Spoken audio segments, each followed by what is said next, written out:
만나서 얘기를 해보면 이 미움에서 자유로운 사람이 없더라고요.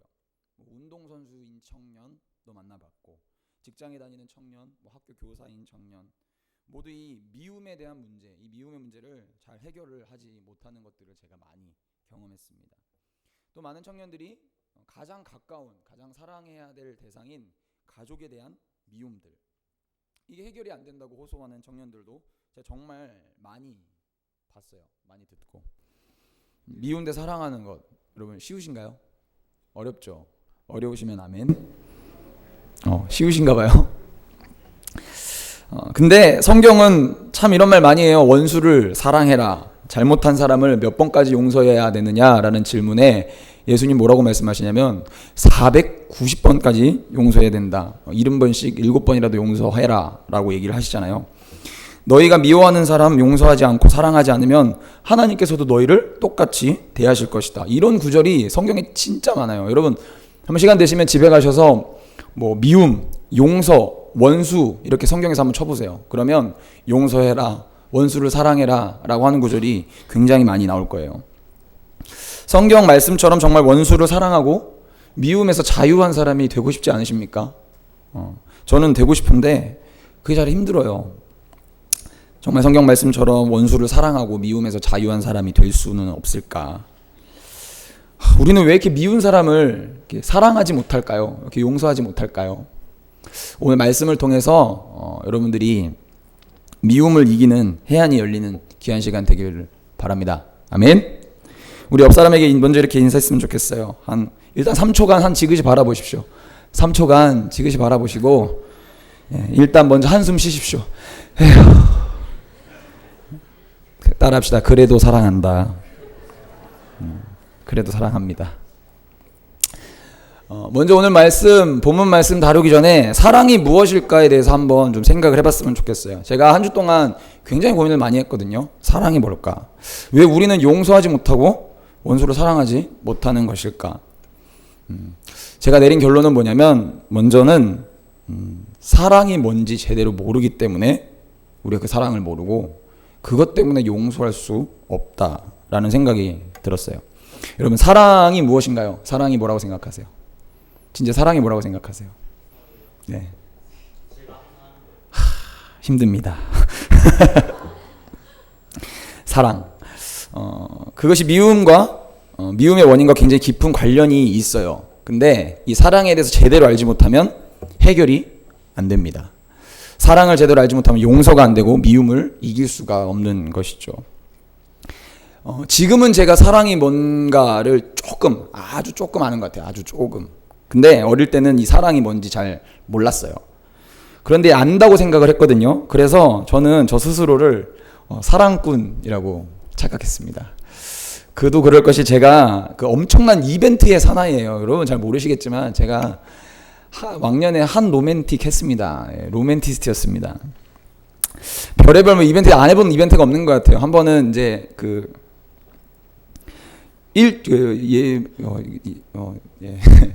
얘기해도 되겠죠? 예. 한 번은 미술을 하는 잠이었어요. 미술을 하는 잠이었는데 일주일 동안 작품을 완성해야 되는데 이제 밤샘 작업을 계속 해야 되는 상황 가운데 있었어요. 그래서 제가 자매로 해서 뭘 해주면 좋을까라고 생각하다가 자매가 이제 야식 먹는 걸 되게 좋아했거든요.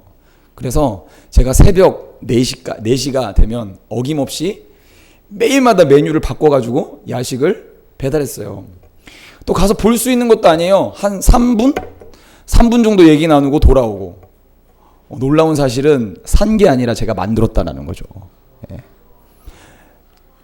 박수 한번 주셔야 되는 거 아니에요?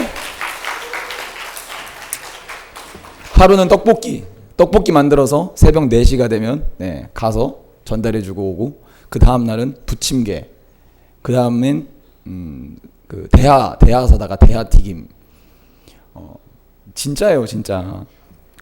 감자튀김이랑 토스트 이렇게 해서 아무튼 일주일간을 제가 손수 다 만들어가지고 새벽 4시에 하루도 빠짐없이 만들어서 제가 배달을 했다니까요. 예. 저희 방송실 유튜브 올릴 때 이 부분 좀 잘라주세요. 제가 9월 16일에 결혼하거든요. 네. 결혼하는데 제가 지금 교제하는 결혼할 자매한테는 한 번도 이런 거 해준 적이 없어가지고 예. 이거 나가면 저 장가 못 갑니다. 방송실. 네. 그런데 아니더라고요. 제가 결과적으로 말을 하자면 저 사랑꾼이 아니더라고요. 제 로맨티스트가 아니더라고요. 제 삶이 바빠지고 제 삶이 탁 이게 어려움이 딱 닥치니까요. 여유가 없어지니까 진짜 내가 사랑이 없구나라는 걸 제가 깨달았어요. 사랑이 뭔지 알면 알수록 진짜 힘든 것 같아요. 사랑하는 게. 여러분들은 어떠십니까? 사랑하는 거 쉬우세요? 네라고 대답하시는 분들도 있을지 모르겠지만 그렇게 대답한 사람들은 다 따라합시다. 애송이들. 애송이들이죠. 사랑이 뭔지도 모르는 애송이들. 예, 애송이, 진짜 애송이. 네. 사랑이 뭔가 여러분 한번 생각해 보신 적 있으십니까? 한번 곰곰이 한번 생각을 해보셨으면 좋겠어요. 각자 사랑에 대한 정의가 여러분 있을 거라고 생각합니다. 그러나 우리의 생각보다도 우리가 잘못 알고 있는 사랑의 개념보다도 성경이 사랑을 뭐라고 얘기하는가, 하나님께서 말씀하시고자 하는 사랑이 무엇인가를 우리는 알아야 돼요. 그것을 아는 것이 진짜 중요한 거니까요. 사랑에 대한 개념을 제일 잘 설명해 주고 있는 성경 중에 하나가 뭐냐면 바로 고린도전서 13장이라고 얘기할 수 있거든요. 고린도전서 13장 4절부터 우리 말씀을 다 같이 한번 읽어볼까요?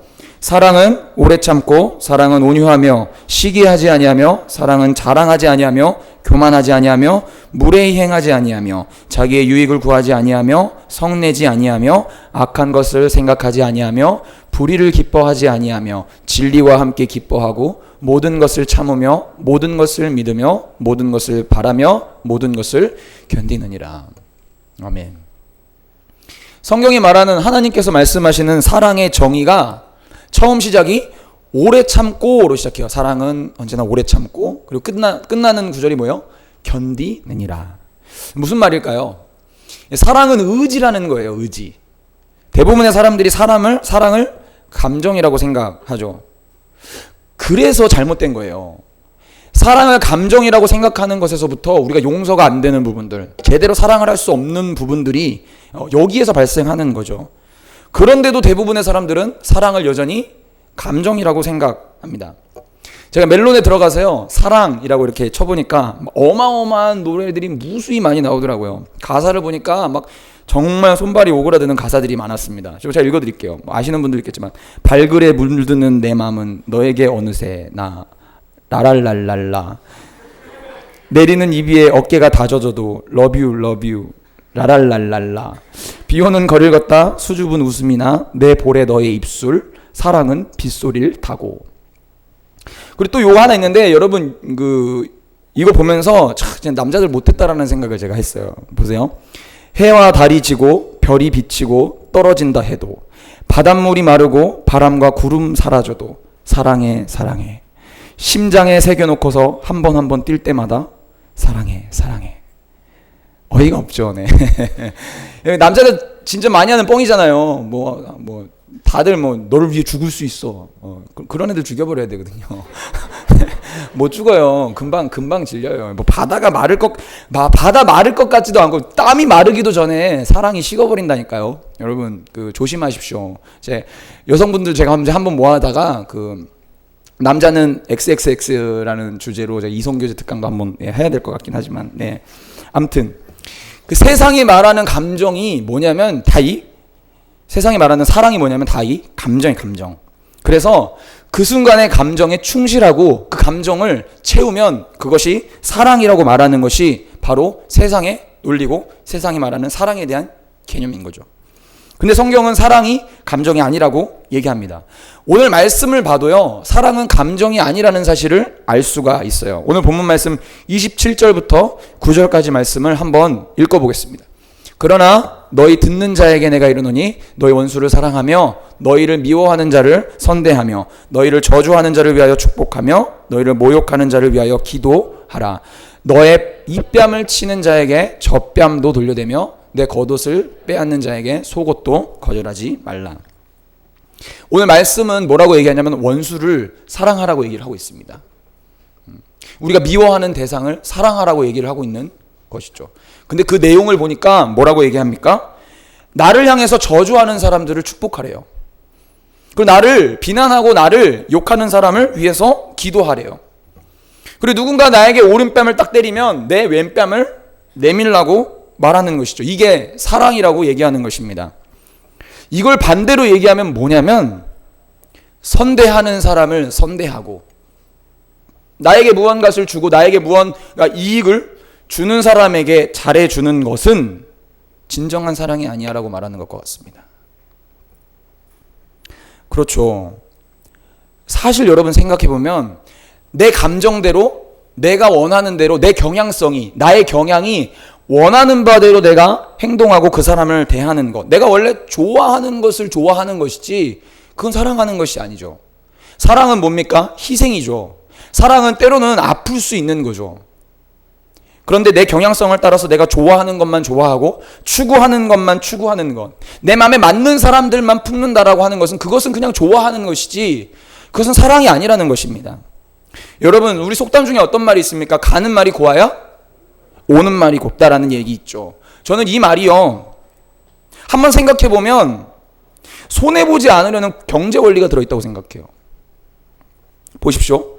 받고자 주는 거예요. 여기에 무슨 희생이 있습니까?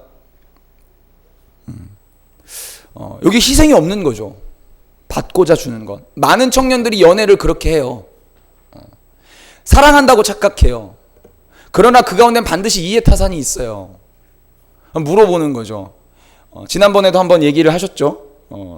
우리 수련회 때 얘기를 하셨는데 지금 있는 그 남자친구가 만약에 교통사고가 나서 사지가 절단이 된다면 당신은 그리고도 이성을 사랑할 수 있겠습니까?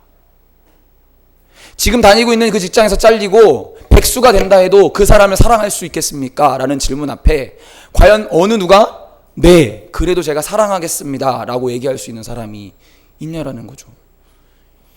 이 세상의 사랑은 다 기브 앤 테이크예요. 기브 앤 테이크. 아닌 것처럼 보이지만 여러분 왜 섭섭합니까? 왜 남자친구 여자친구한테 섭섭합니까? 그렇다고 해서 뭐 섭섭한 것이 무조건 잘못된 것이다. 인간적인 마음으로 연애를 하다 보면 섭섭한 부분이 생길 수가 있죠. 어떻게 없을 수가 있겠어요. 그런데 그런 모든 관계가 대부분 이 이해타산의 관계로 이해가 된다는 사실은 우리가 부정할 수 없는 사실인 것이죠. 여러분, 누군가 마트에 가서 1,000원 주고 껌을 사 먹었습니다. 여러분들이 그렇다고 생각해 봅시다. 마트에 가서 1,000원을 주고 껌을 사갔어요. 그럼 그 껌을 받으면서 역시 여기 주인은 나를 너무 사랑해. 그러면서 1,000원을 딱 드리면서 감사합니다. 사랑해 주셔가지고 제가 이 껌을 정말 간직할게요. 감사합니다 라고 얘기하고 나오시는 분 계십니까? 왜 그렇게 하지 않죠? 받은 것이 있는데 그거 받은 것은 대가요, 대가. 내가 준 것이 있기 때문에 받은 것에 대한 대가. 그렇기 때문에 우리가 그걸 사랑한다라고 얘기하지 않잖아요. 돌려준 것이 있으면 받는 것이 있다라고 하는 경제 원리를 따르는 것이잖아요. 주고받는 공평한 계산이라고 할 수 있죠. 계산일 수 있지만 이건 사랑 아니에요. 사랑이라고 할 수 없습니다. 대가를 받고 그 대가를 행하는 것, 그것을 사랑이라고 얘기하지 않죠. 죄인들도 아무리 악한 사람들이라 할지라도 이렇게 한다고 성경은 얘기하고 있습니다. 32절 말씀을 우리 다 같이 한번 읽겠습니다. 너희가 만일 너희를 사랑하는 자만을 사랑하면 칭찬받을 것이 무엇이냐? 죄인들도 사랑하는 자는 사랑하느니라. 제가 연쇄살인마 유영철의 기사를 보고 정말 깜짝 놀랐던 적이 있어요. 우리는 보통 사이코패스 하면 어떻게 생각하죠? 상대방의 고통과 상대방이 느끼는 슬픔과 아픔을 느끼지 못하는 그런 질환이 있는 사람으로 생각하지 않습니까? 양심의 가책이 없고 무감각한 마음의 사람이라고 우리는 사이코패스를 정의합니다. 실제로 미국의 브루크하멜 국립연구소에서도 전두엽의 기능이 일반인들보다 일반인들이 100이라고 한다면 그 일반인들에 비해서 15%밖에 기능을 하지 않는데요. 그래서 사람의 아픔이나 슬픔이나 고통을 공감하지 못하고 양심이 파괴된 병, 치유할 수 없는 병이다라고 정의하고 있습니다. 다른 사람의 아픔이나 슬픔이나 고통을 공감하지 못하고 양심이 파괴된 병이라고 분명히 정의하고 있는데요. 유영철은 사이코패스였어요. 40점 만점에 34점이나 되는 정말 그 높은 수치를 기록한 거거든요. 보통 사람들이 12에서 15가 나온대요. 얼마나 높은 수치인지를 여러분들이 알 수 있죠. 근데 그가 경찰서에서 했던 발언이 충격적인 발언이었어요. 살인에 대한 일말의 양심의 가책이나 어떤 그것을 잘못했다라고 하는 생각을 해본 적 없는 사람의 입에서 나온 얘기입니다. 한번 들어보세요. 내가 가장 무서웠던 순간은 잘린 머리가 수건거리에서 떨어졌던 순간도 아니고 머리 없는 몸뚱아리가 나에게 달려들었던 순간도 아니었다.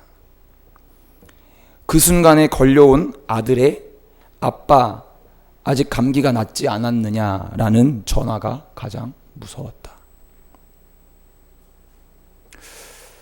사이코패스잖아요. 연쇄살인마지 않습니까? 그런데 자식은 끔찍하게 사랑했나 봐요. 극악무도하고 양심이 파괴된 사람이라고 우리는 사이코패스를 정의하지 않습니까? 근데 이 인터뷰를 하면서 얘기했던 게 뭐냐면 자식이 혹시나 이 일을 알게 되면 어떨까 마음이 쿵쾅거렸다는 거예요. 살인을 하면서도 그렇게 잔인한 방법으로 사람을 찢어 죽였을 때도 웃었대요. 힘들어서 땀이 났지 식은땀 흘리지 않았대요. 근데 이 아들의 전화를 받고 식은땀이 흐르기 시작했다는 거예요. 여러분, 전 놀랐어요. 저는 정말. 감정이 없다라고 하는 사이코패스도 자기가 좋아하는 것, 자기의 경향과 성향이 따라가는 것에 대해서는 그렇게 마음을 둘 수 있구나. 과학적으로도 의학적으로도 그건 병이고 고칠 수 없다라고 얘기했고 감정을 느끼지 못한다라고 얘기했던 그런 질환을 아는 사람이잖아요. 그런데도 그런 죄인도 자기 경향성을 따라서는 하는구나. 사랑하는 여러분, 감정 굉장히 이기적이에요. 여러분, 감정의 깊은 뿌리에는 뭐가 있는지 아세요? 우리의 깊은 마음 가운데는 죄성에서 나오는 이기심이라는 게 있어요. 그래서 받은 만큼 주는 거고, 사실 여러분 이게 보복이에요. 이건 보복. 사실 이 사회가 그 받은 것만큼도 주지 못해가지고 그 기본이 안 된 사회이긴 하지만 보복이라는 말이 뭡니까? 갚을 보에 다시 복. 다시 받은 만큼 준다는 거예요. 그건 사랑이 아니라 보복이에요. 우리는 그냥 보복하면 내가 어떤 받았던 안 좋은 것들에 대해서만 준다라고 생각을 하고 있지 않습니까? 그렇지 않아요. 오늘 말씀은 사랑은 미워하는 사람에게 하는 좋은 행위라고 얘기합니다. 오늘 말씀에서 사랑은 내게 악을 행하는 자에게 행하는 선행을 사랑이라고 얘기합니다. 사실 여러분 보십시오. 우리가 원수라고 여기는 사람들이 다 가까운 사람들이에요. 가까운 사람들. 매일마다 마주하는 사람들. 직장의 동료, 상사, 학교, 친구, 가정에 있는 가족들. 가까운 사람들 때문에 괴로운 거거든요. 매일 봐야 되기 때문에 괴로운 거거든요. 그런데 여러분 그거 아십니까? 따라합시다. 나도 누군가에겐 그런 사람일 수 있다. 이걸 아셔야 돼요, 여러분. 나도 누군가에게는 그런 사람일 수 있다는 거예요. 내가 그렇게 증오하고 미워하고 비판하고 저건 아니지라고 지적하는 그 사람이 있잖아요. 근데 누군가 나를 바라봤을 때도 그럴 수 있다는 거예요. 그 기준과 잣대는 상대적인 것이기 때문에. 근데 그렇게 대하는 게 얼마나 기분이 나쁘겠어요. 뭐 노래하는 친구들 많으니까. 여러분, 노래를 진짜 잘하는 사람이 나의 노래를 딱 보면서 너 그거밖에 안 되니. 그 사람의 노래 실력이 월등하니까 그렇게 얘기할 수 있죠. 근데 듣는 사람 입장에서는 어떨까요? 좋을 리가 있겠습니까? 다 상대적인 거예요. 상대적인 것들. 사랑하는 여러분, 기억합시다. 우리도 누군가에게는 그런 사람일 수 있다라는 사실을 반드시 기억하셔야 돼요. 여러분, 우리가 또 하나 기억해야 될 것은 뭐냐면 누군가에게 상처 주고 마음에 들지 않는 우리, 여러분들과 저를 위해서 예수님이 어떻게 하셨느냐예요. 로마서 5장 8절 말씀 한번 볼까요? 우리 다 같이 읽겠습니다. 우리가 아직 죄인 되었을 때에 그리스도께서 우리를 위하여 죽으심으로 하나님께서 우리에 대한 자기의 사랑을 확증하셨다. 여러분 사실 이 말 앞에서는 할 말이 없어요. 할 말이. 우리가 의인이 아니라, 우리가 이뻐 보일 때가 아니라, 우리가 하나님께 무엇을 잘했을 때가 아니라, 우리가 하나님 앞에 범죄하고 날마다 배신하고 우리가 비난하는 사람처럼, 우리가 미워하는 사람처럼 하나님께 굴었던 모습이 우리의 모습인데, 그때에도 하나님께서는 우리를 사랑하셨다라는 거죠. 그때에도 변함없이 하나님께서는 우리를 기억하시고 품으셨다는 것이죠. 그 결과가 무엇입니까? 그렇게 사랑해서 우리가 죄인 되었을 때 우리를 위해서 십자가 위에서 자기 살을 찢고 돌아가셨다라는 사실입니다. 사랑하는 여러분, 우리가 하나님 앞에 얼마나 밉상이었습니까? 얼마나 진상을 떨었는지. 꼴보기 싫기로는 우리 대장감이에요. 대장감. 죄로 말하면 여러분들 한 사람 한 사람, 여러분들과 저는 다 국가대표급이에요. 국가대표급. 금메달감. 옆 사람에게 이렇게 얘기합시다. 금메달감입니다. 당신은 국가대표감입니다. 최고예요. 최고. 당신들은 최고. 나도 최고. 아닌가요? 하나님 앞에 내 삶을 딱 들여봅시다. 떳떳한가요? 정직했어요? 깨끗하게 살았어요? 우리 마음에 음란함 없어요? 거짓말 안 해요? 가식 없어요? 제가 말한 것에서 하나라도 자유로운 사람이 있으십니까? 저는 제가 지금 말했던 것에 대해 하나도 자신이 없어요. 매일마다 강도사지만 가식 떨고 살아가고요. 그 가식이 없었으면 어쩌면 이 자리에도 올라올 수 없었을지 몰라요. 제 삶이 그래요. 제 삶이.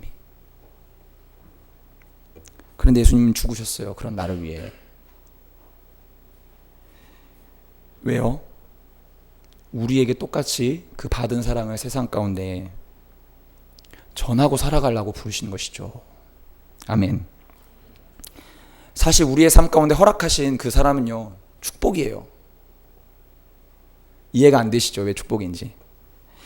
내 삶에 사랑의 열매를 맺게 하시기 원하는 하나님의 축복이고 사랑입니다. 그런데 여러분 맨날 기도하잖아요. 치워달라고. 그거 좀 치워주세요. 한번 치워주세요. 꼴보기 싫어요. 내가 이렇게 기도하는데, 내가 금식까지 하면서 내가 그 새끼 내가 없애달라고 기도하는데 해결해 주지 않으시죠. 왜? 좀 하나님 치워주시죠. 그리고 해결 안 되면 뭐라고 얘기하는지 아세요? 하나님 없다는 거예요. 하나님 안 계신가 보다. 하나님께 왜 그렇게 그 사람 변하지 않습니까? 왜 그렇게 그 사람 내 주변에 맴돌고 떠나지 않습니까? 왜 도대체 변하지 않습니까? 라고 얘기할 때 여러분 잘 한번 들어보세요. 하나님께서 여러분들 귀 속에서 이렇게 말씀하실 거예요. 너는 왜 그렇게 안 변해? 옆 사람에게 고백합시다. 너는 왜 안 변해? 고백하세요, 빨리. 여러분 다윗을 봅시다. 다윗. 이스라엘이라는 거대한 왕국을 하나님께서 맡기시기 위해서 사울이라는 정신병자를 직장 상사로 두셨어요. 여러분 이 시간 축복합니다. 여러분 상사가 정신병자 같습니까? 다윗과 같이 쓰임받을 줄 믿습니다. 아멘. 저기 왼쪽에서 급 막 끄덕이고 있어요. 예, 정신병자 같은 상사가 있나 봐요. 네. 여러분 하나님이 날 향한 계획이 있으신 거예요. 사랑의 열매를 맺도록 하나님께서는 계획하신 거예요. 그리고 그 과정을 통해서 나를 사랑의 열매 맺는 사람으로 하나님 축복하시기 위해서 하나님께서는 그 과정을 허락하셨다라고 하는 것이죠. 사랑의 열매를 맺기 바라시는 것이죠. 아직 수업이 안 끝나서 그래요. 수업 안 끝났는데 교수님한테 내가 수업 끝내달라고 얘기할 수 있어요? 전쟁에 나가는 군인이 훈련을 받아야 훌륭한 군사가 될 수 있는데 막 내한 됐다고 훈련 그만해달라고 얘기를 할 수 있어요? 자, 그렇게 해서 전쟁 나가면 어떻게 됩니까? 따라합시다. 죽는다. 죽습니다. 죽어요. 사랑하는 여러분, 전쟁터 같은 세상 속에서 사랑을 훈련하지 않으면 죽습니다. 그래서 가정이 죽었잖아요. 이 나라의 공동체라고 하는 것들이 다 죽었잖아요. 이게 없으니까 교회가 어떻게 돼요? 교회가 문을 닫고 죽잖아요. 청년들이 더 이상 모이지 않는다 그러잖아요. 감정대로 연애해서 결혼을 했는데, 그게 사랑이라고 착각했는데, 훈련은 그렇게 피하다가 피하고 싫은 사람 피하고 좋은 것만 쫓아서 살아가다가 어려움이 딱 가정 안에서 직면하는데 그게 내 배우자에게서 발견이 되면 어떻게 할 거예요? 그럼 또 피하는 거죠. 가정이 깨어지고. 그 해결한 훈련이 없으니까 자꾸만 깨어지는 것입니다. 피하잖아요, 계속. 상처는 깊어지고 멍은 짙어집니다. 여러분, 이걸 빨리 끝내는 방법은요, 우리가 온전한 사랑을 경험하고 우리가 그렇게 사랑할 수 있는 사람들로 변화돼야 된다라는 것이죠. 선대하는 사람을 선대하고 좋아하는 경향을 따라 그냥 좋아하는 것이 아니라 진짜 사랑을 경험해야 하는 것이죠. 여러분, 우리 귀한 이 공동체가 하나님 앞에 정말 축복인 이유가 뭔지 아세요? 세상에 나가서는요, 이렇게 말 한 번 실수하고 잘못하면 그걸 그대로 매장시켜버려요. 근데 교회라는 공동체는 어떻습니까? 때로는 실수도 있고 서로가 서로에게 상처를 주는 때도 있어요. 여러분, 교회가 완전해 보이십니까? 여러분, 제 얼굴이 얼마나 선해 보여요. 법 없이도 살 것 같잖아요. 사람들이 자꾸 오해하는 거예요. 저를 만나서 하는 얘기가 정말 강도사님은 인상만 봐도 정말 예수 그리스도의 삶을 제대로 지대로 살아낼 것 같다고. 오해해요, 오해. 얼굴만 그래요, 얼굴만. 저한테 왜 그러세요? 여러분, 제 안에 여러분 얼마나 분노가 많은지. 여기 안에도 저한테 상처받은 사람이 있어요. 뭘 아멘이에요. 죽습니다. 여러분, 우리 청년 공동체 좋아 보이죠? 저기 청년 좋아요. 좋은 공동체긴 한데 청년부실 가봐요. 가봐요. 어떤지. 전쟁터, 시리아 난민 수용소.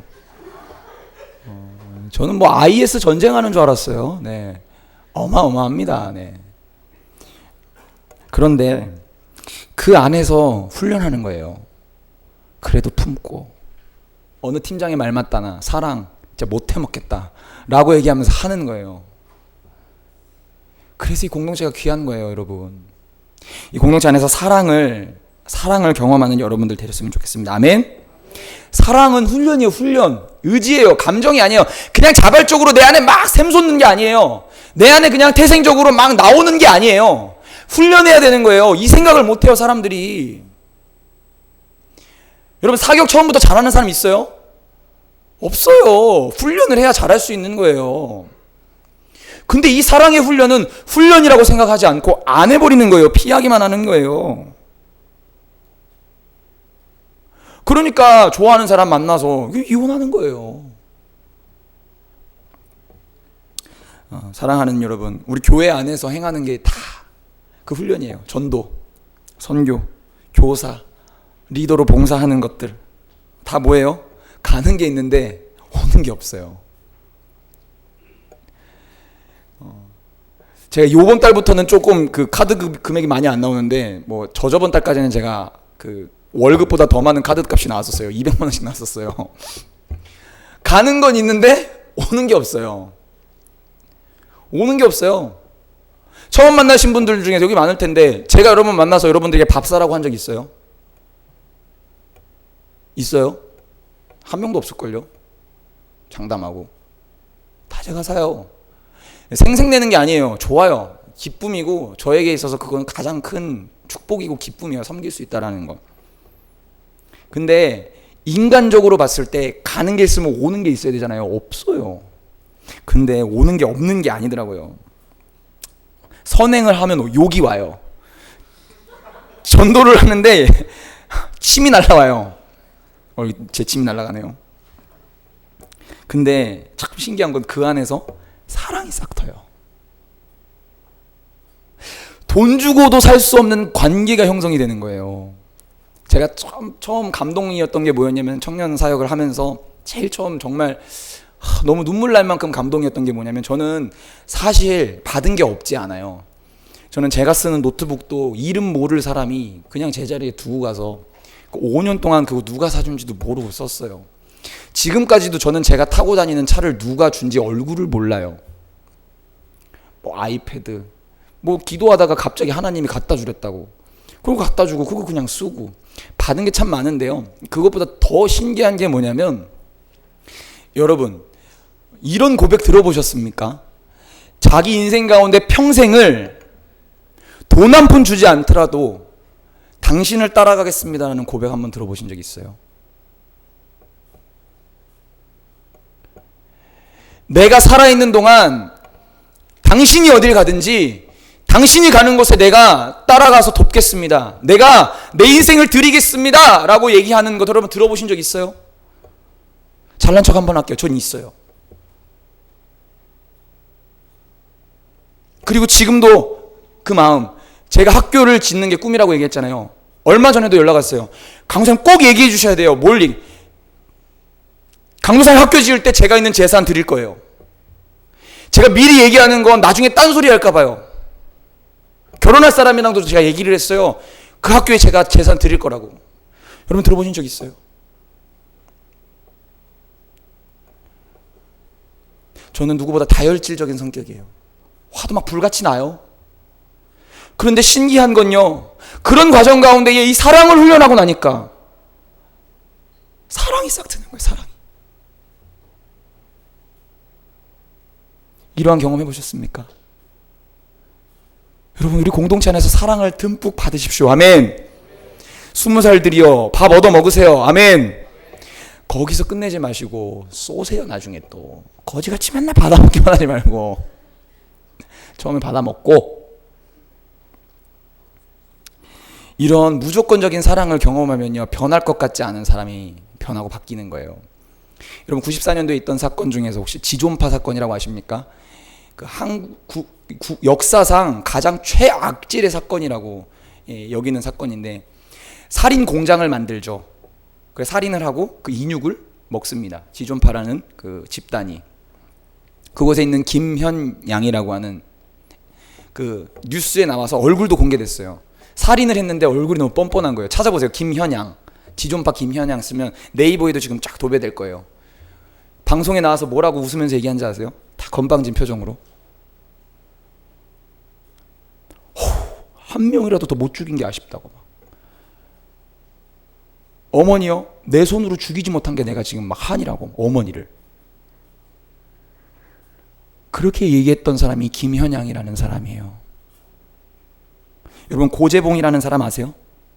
희대의 연쇄살인마. 이 사람은 쾌락살인, 사람을 죽이는 게 너무 재미있어서, 그래서 죽이기 쉬운 사람들을 대상으로 그냥 죽인 거예요. 그냥 너무 죽이는 게 좋아서. 사이코패스죠. 그때 당시에는 그런 언어가 없었으니까 검증이 안 됐지만 불가능하죠. 근데 그거 아십니까? 여기 있는 두 사람이 죽기 전에 자복하고 자신의 장기를 다 기증하면서 고백했던 고백이 뭔지 아세요? 할 말이 없는 나는 죄인입니다. 예수 그리스도의 사랑 앞에 내가 유가족들에게나 그 누구에도 할 말이 없는 사람입니다. 내가 살인으로 인해서 벌받고 교수형을 당해야 되는 건 당연하고, 나는 그거 다시 재심도 묻지 않고 난 죽어야 마땅한 사람입니다. 그러나 일말의 여지라도 있다면, 나를 통해 누군가가 살아날 수 있다면 내 장기라도 기증할 수 있도록 선처해 주십시오. 저는 형장 예술로 사라지겠습니다. 그리고 그가 목을 탁 걸리고 교수대에서 찬양을 부르며 찬송을 부르며 죽었다고 합니다. 그 사람을 칭찬하려고 하는 마음 없어요. 잘못했어요. 마땅히 그 죄에 대한 대가를 받아야 돼요. 그러나 변할 수 없는 사람이 변한 이유가 뭘까? 의학적으로도 과학적으로도 절대 변할 수 없는 사람이라고 얘기할 수밖에 없는 그 사람이 변했던 이유가 뭘까? 변하지 않는 그리스도의 사랑을 경험하면 이 세상이 말하는 계산적인 사랑이 아니라 진짜 조건 없는 무조건적인 그 하나님의 사랑을 경험하면 사람이 이렇게 바뀌는 거예요. 사랑하는 여러분, 당신을 통해 당신의 가정이 그렇게 바뀌길 원하지 않으십니까? 당신을 통해 당신이 가는 회사와 당신을 통해 당신이 가는 그 대학이 바뀌길 원하지 않으세요? 저는 소망해요. 제가 가는 곳마다, 제가 사역을 하는 곳마다 정말 이 세상이 사랑이 없다라고 하는 그 세상 속에서 사랑으로 사람이 변화되고 절대로 바뀔 수 없다고 믿었던 지체들이 사랑의 사람으로 변화되는 것을 너무 보고 싶어요. 저는 기대하고 소망하지 않으세요? 사랑하는 여러분, 그렇게 여러분 살라고 이 땅 가운데 여러분들을 보내셔서 사랑의 열매를 맺으라고 하나님께서는 때로는 지금 여러분 머릿속에 있는 그놈, 그 자식 허락하신 거예요. 근데 우리는 자꾸만 없애달라고. 그 복인데, 복덩인데. 사랑하는 여러분, 사랑하십시다. 아멘.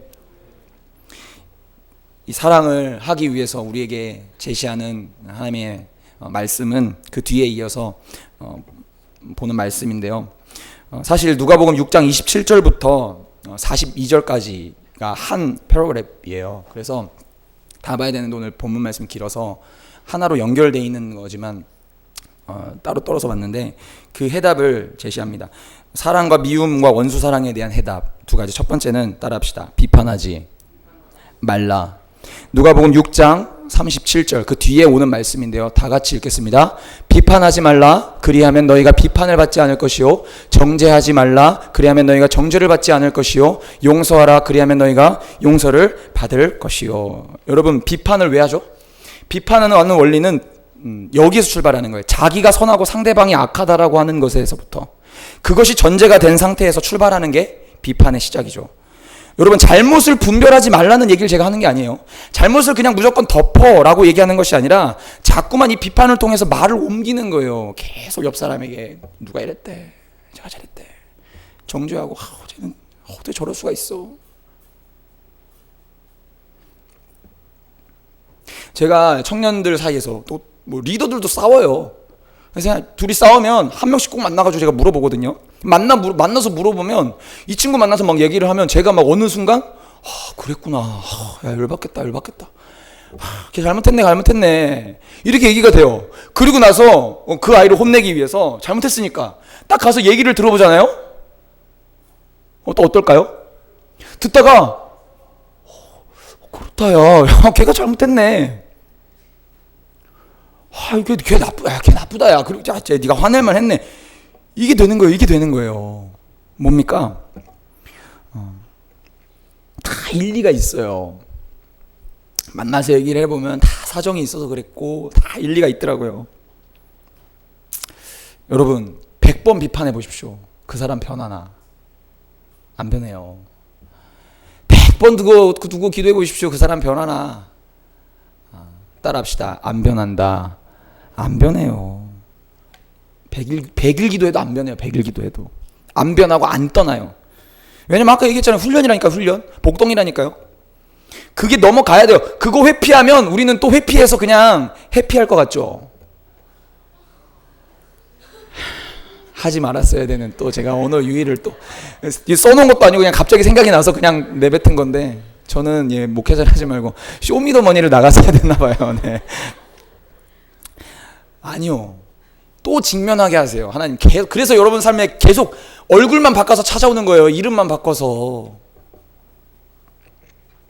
제가 청년 사역을 하면서 한 번은 정말 맞지 않은 성향의 전도사님이 있었어요.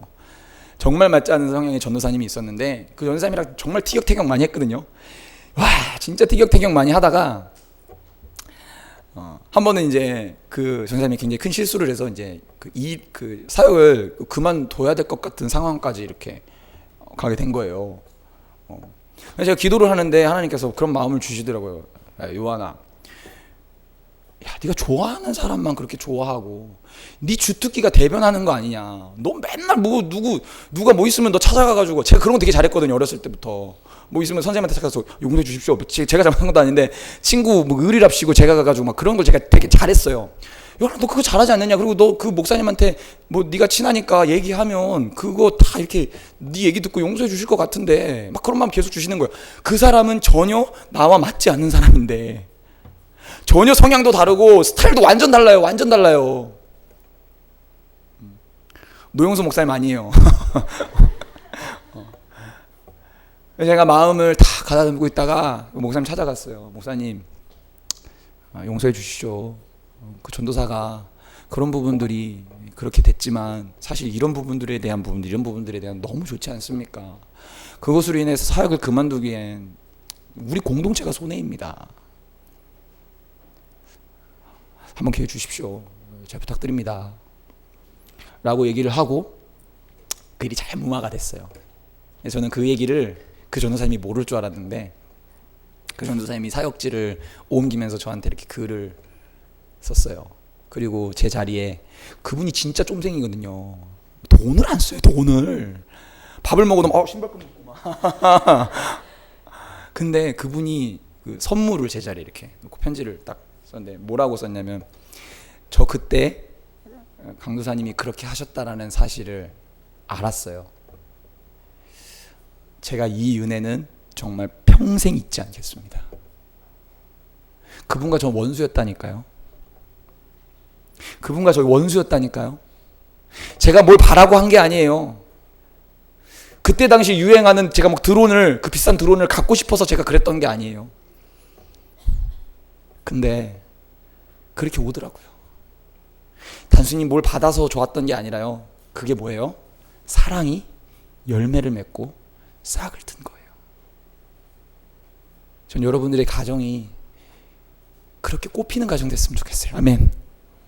여러분들의 학교가, 여러분들의 직장, 여러분들이 가는 곳곳이 그 사랑의 열매들이 막 묻어나는 공동체가 됐으면 좋겠어요. 아멘. 38절 마지막으로 읽겠습니다. 주라 그리하면 너희에게 줄 것이니 곧 후히 되어 누르고 흔들어 넘치도록 하여 너희에게 안겨 주리라. 너희가 헤아리는 그 헤아림으로 너희도 헤아림을 도로 받을 것이니라. 아멘. 여러분 아까 또 얘기했던 부분들이지만 주십시오. 내가 가지고 있는 조금 넉넉함이 있다면 그것이 시간이라면 시간을 참 보기 좋더라고요. 그 검정고시를 준비하는 한 지체가 있었는데 우리 공부를 잘하는 누나들이 새벽까지 이렇게 가르치고 해가지고 검정고시 또 합격하고 하는 일들이 우리 공동체에서 또 일어났고 제가 1월 달에 공표했잖아요.